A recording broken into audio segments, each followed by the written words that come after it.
You're listening to the Diplomats podcast on Asian geopolitics. As always, I'm your host, Ankit Panda from New York City. And I'm your co-host, Prashant Paramaswaran from Washington, D.C. How's it going today, Prashant? Good. How are you doing, Ankit? Doing well. So this week, Prashant, let's swing over a bit to South Asia and talk a bit about recent developments in Indian defense. We've covered this topic quite a bit on this podcast before. There's always quite a bit to talk about when it comes to India and defense policy, defense procurement, defense relationships across Asia and outside Asia with the United States and Russia. But I think this time we can maybe talk a bit more about nuclear issues. There have been a few developments recently that I think merit further discussion. So India's nuclear triad has given us a couple interesting stories. Two legs of the triad, the land and the sea leg. On the land leg, we have the fifth test overall of the Agni 5 intermediate range ballistic missile. We can talk a bit about the range of that missile and whether it's actually an ICBM in disguise, as certain analysts in China think. I do want to discuss what the role of this mission is, of this missile is, because it is probably going to enter service either later this year or next year after one more test. But then we can maybe talk a bit about the fate of the INS Arihant, India's first ballistic missile submarine with nuclear propulsion, an SSBN, that I think somewhat remarkably we saw reports earlier this month that the Arihant has actually been out of commission for 10 months. And that's a worrying sign and tells us quite a bit, I think, about the status of India's SSBN program and its triad ambitions overall. So how does that sound? Yeah, sounds good. Cool. So where should we begin? Yeah, let's maybe start with the Arihant and then we can move from there. Okay, I think that's the more exciting one, so makes sense. So what about the Arihant? Yeah, I mean, I think you summed it up well, which is that, we've seen over the years, as India's built up its military capabilities, a series of events, whether it's accidents, mishaps, in addition to things going behind schedule, and the case of the Arihant, as you correctly pointed out, given that it's part of India's nuclear triad, given the billions of dollars of investment that have gone into it, given the high visibility that Indian defense officials and Indian officials in general have given the capability, it's really an embarrassment if these reports are as true as they're made out to be in the Hindu newspaper, which really went through in significant detail what exactly was behind this and quoted unnamed military sources in India talking about the extent to which this was occurring. I also think, the big question among observers will be at a time when you see Indian officials sort of playing up India's capabilities, not only with respect to Pakistan, but with respect to China, and sort of positioning India as this rising Asian power. To what extent does this raise fundamental concerns about the state of Indian military readiness to confront these threats and challenges? And I know, you've written a piece about this as well as, the implications for that. So yeah, maybe you can offer some thoughts about the extent to which this has real implications for how India actually confronts some of its, rivals or adversaries in the region.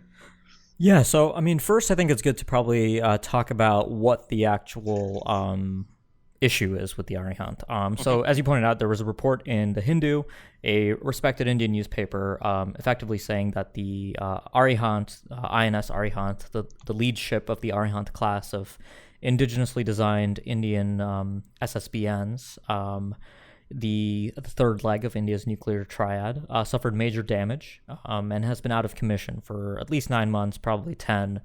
And there's several issues here. I mean, first of all, Arihant, you noted that Arihant is a visible system. I mean, yes, it has gotten a lot of discussion as the third leg of India's triad, but I think it's worth noting just that the Indian government exercises an extreme degree of secrecy when it comes to this program. In fact, we didn't actually ever receive any official confirmation that the Arihant itself had been commissioned. That also came via third-party reports and a little bit of open source verification of the submarine undergoing operations. The vessel itself was launched a few years ago.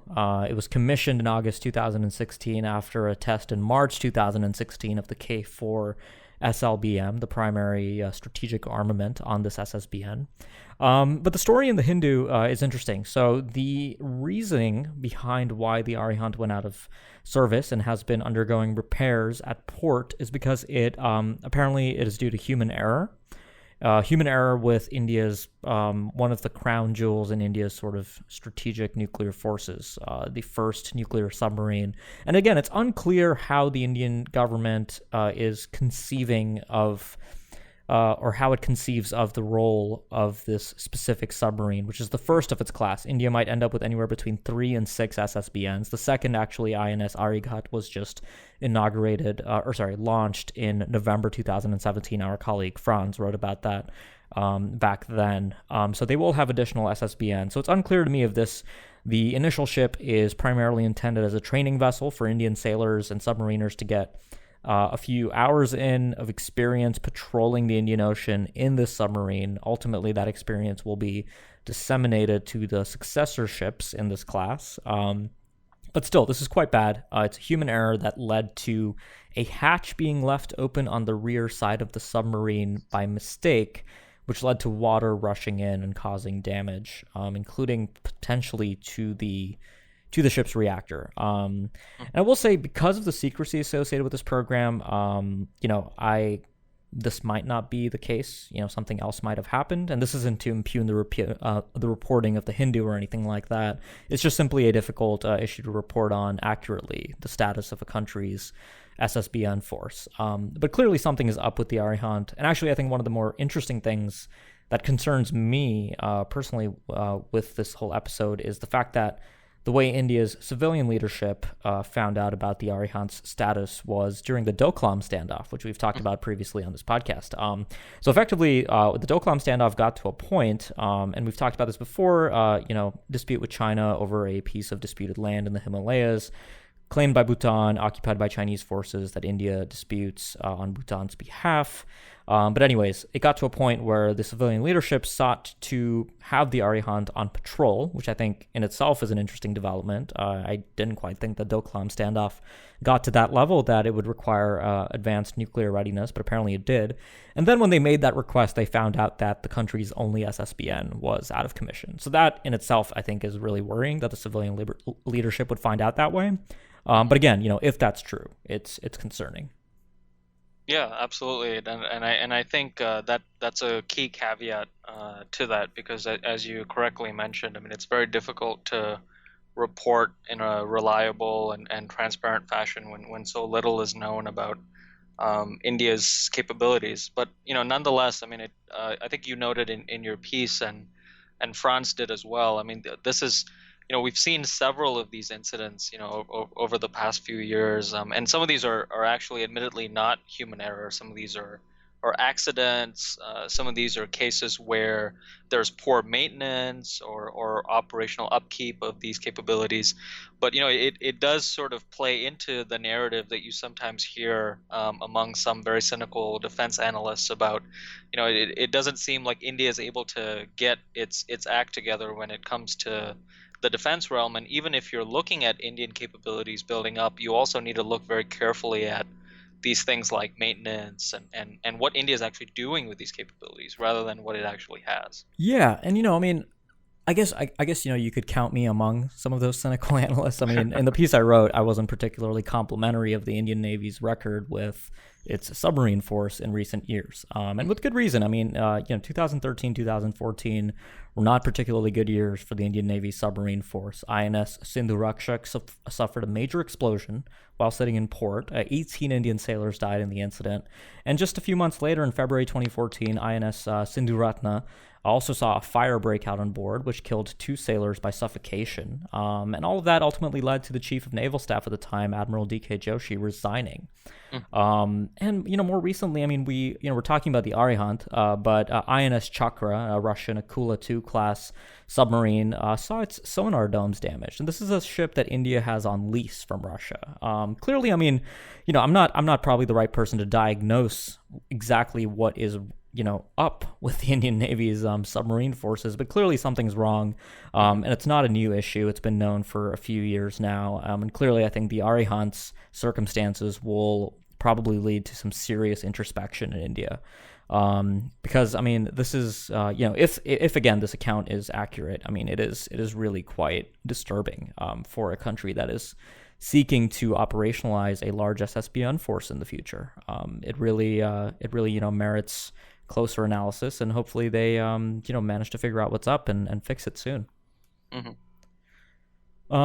Yeah, I don't know. Is there? I don't know if there's much more to be said about the Arihant right now. I mean, I just wanted to put this on the radar for listeners. Should we move on to the Agni? Yeah, sounds good. Cool. So yeah, just a few days ago, India tested the Agni 5. It's the 5th overall test of this missile, which has been tested 4 times previously, 2 times from a test stand, and 2 other times from a canister-based configuration, once from a transporter erector launcher configuration. So India carried out the test of this missile from Abdul Kalam Island off its eastern coast, previously known as Wheeler Island. This missile is thought to have a range of around 5,000 kilometers officially, according to the Indian government, but also according to the U.S. National Air and Space Intelligence Center. So the United States actually considers this missile to be an intermediate range ballistic missile. They don't call it an intercontinental range ballistic missile, and there are some questions about the Agni 5's actual status. Indian press reports have been calling it an ICBM, and I can understand that to an extent. An ICBM is generally a more prestigious class of missile, and to me it seems like the Agni 5 probably is an ICBM. Chinese analysts, as I hinted at in the introduction to this podcast, consider it to be an ICBM based on the payload weight. Currently, the Agni 5 is thought to be configured for a payload weight of 1.5 tons. It could probably use a reduced payload, simply because we know for a fact that India's other missiles in the Agni series have much lighter warheads, ranging between 500 half a ton to 1 ton. So potentially the Agni 5 probably is an intercontinental range ballistic missile. Yep, absolutely. And I think the distinction between intermediate and intercontinental, that distinction has been playing out quite a bit, because when you see these media accounts coming out, sometimes unfortunately using these terms interchangeably or getting these ranges wrong, I mean, they're important for 2 reasons. The first is the depending on the range that you attribute to them and the payload, the growing sort of assessment over the past few years is the extent to which these missiles can actually reach all of China, part of China, because part of the Agni series, the first few were meant for Pakistan in terms of addressing that threat, but it's perceived to be that these later series of missiles are meant for China, and so that is one reason why the range is important. But the other reason is, I mean, I think irrespective of the scholarly or expert assessments, I mean, you did see already after this launch, as we've seen with previous launches, as you pointed out. I mean, this is the 5th test, right? We saw the last one back in December. We saw media accounts coming out from China, state media accounts, and also from Pakistan after that, sort of playing up the extent of the threat, right? So it does make sense, irrespective of the scholarly assessment, for these countries to play up the threat, because it contributes to this idea that India, far from being defensive and trying to address these threats, is actually upsetting the stable balance in the region. And I guess one thing that we should keep in mind as we assess these capabilities is there's an extent to which you, me, France, and some of these other folks at the Diplomat, we do diagnose these very carefully with a proper assessment of payload and range. But there's also this sort of perception management that goes on in the media sometimes that actually shortchanges some of these scholarly or expert assessments too.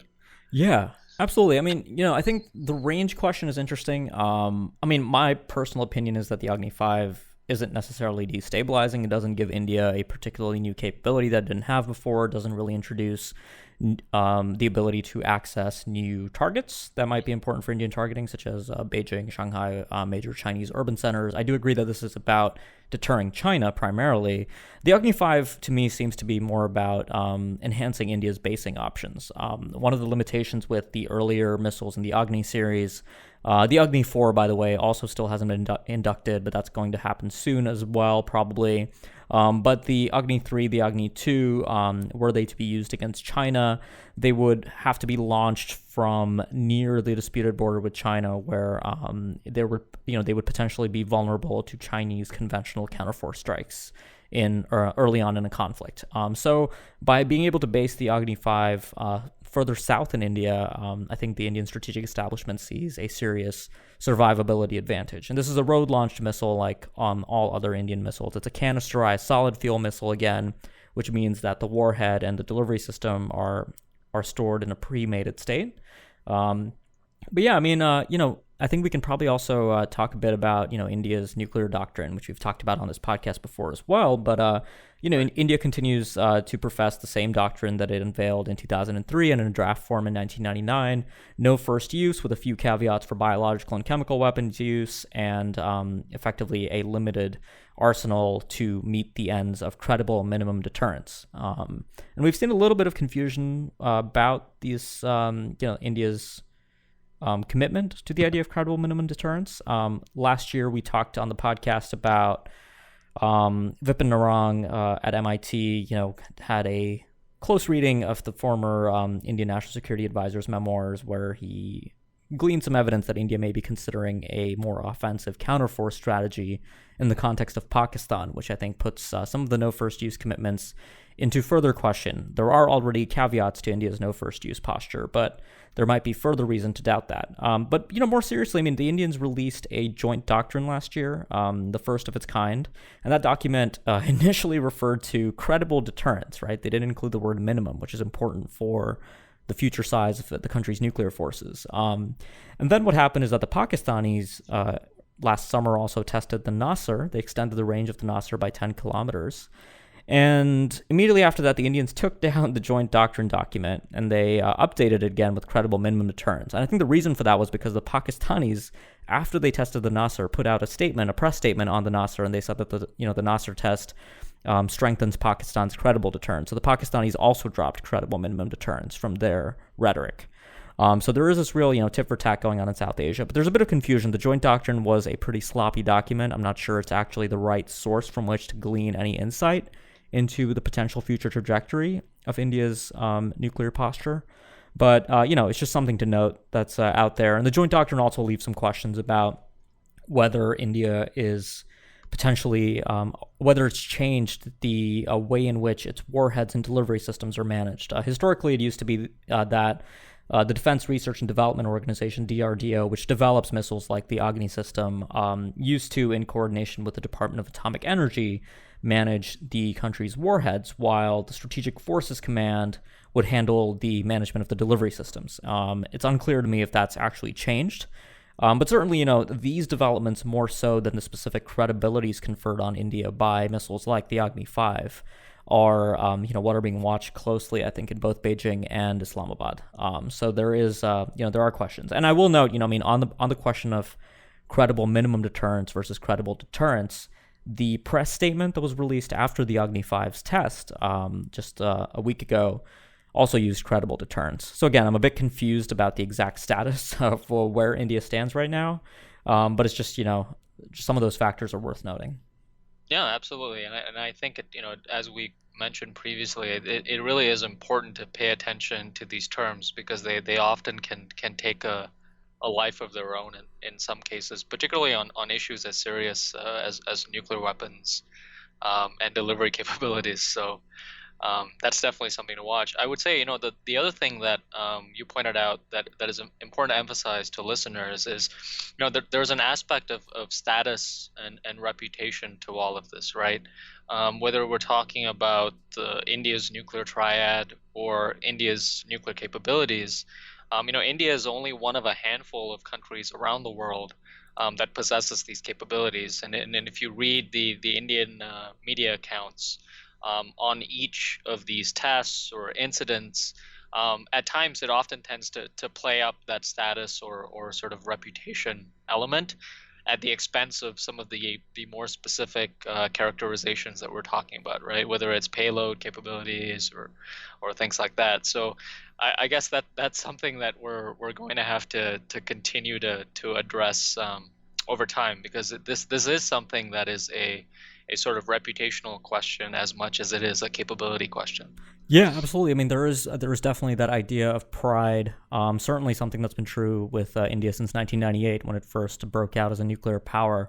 India paid, reputational costs for that on the international stage. It endured sanctions. It's been the diplomatic effort in India has been very different from sort of the technological effort and the military effort to build up the nuclear forces. India's tried to have its cake and eat it. So there is a deep perception of injustice in India at the idea that the country was not admitted to the Nuclear Non-Proliferation Treaty as a recognized nuclear weapon state because it tested its weapons too late. So there isn't this idea that it is unjust fundamentally for a country of India's status on the world stage to not be recognized. And, India has been putting in quite a bit of effort to enter the sort of potpourri of non-proliferation arrangements. In fact, just in the few recent weeks and months, it's acceded to the Wassenaar arrangement on export controls and the Australia group, adding to its membership in MITCR, the Missile Technology Control Regime, and ultimately sort of the main goal for India right now is to enter the Nuclear Suppliers Group, which China has been obstructing for some while. But even apart from the sort of reputational and prestige-driven incentives for India to develop its nuclear forces, there is genuine interest in indigenization. India has long had to fend for itself when it comes to its nuclear forces. This hasn't been true for other defensive platforms. India is the largest importer of weapons in the world. And we see this kind of play out in other forms too. Just this January, India... I guess we don't know where exactly things stand with this, but India canceled an agreement with Israel's Rafale systems for the acquisition of the Spike anti-tank guided missiles. But Netanyahu was just in New Delhi for a prime ministerial visit, and he says that the deal is back on track. So maybe it's not, but the idea was interesting. The Defense Research and Development Organization, DRDO, basically, said that they could come up with something just as good as Spike for much cheaper. So there is this kind of inbuilt idea of indigenization, and it is a priority for the current Indian government, especially under the Make in India initiative for Modi. A big idea of that, a big priority there is to increase indigenous production of defensive platforms. So that's, again, I think a major trend to watch in Indian defense procurement. Yeah, absolutely, and I think the sort of intersection between Indian military modernization and the domestic political and economic dynamics will be, I think, continue to be interesting in 2018 and 2019, because India is going to be moving towards election mode, and I'm sure that we'll hear some more about the interaction between those two elements as well. So, absolutely. Well, I think we can leave it there for this week. Sounds good. Great. So yeah, for listeners, thanks for following along with the podcast. If you haven't subscribed yet, please do so on iTunes or Google Play or your provider of choice. And leave us a review on iTunes if you haven't done that yet. It really helps get the word out about the show.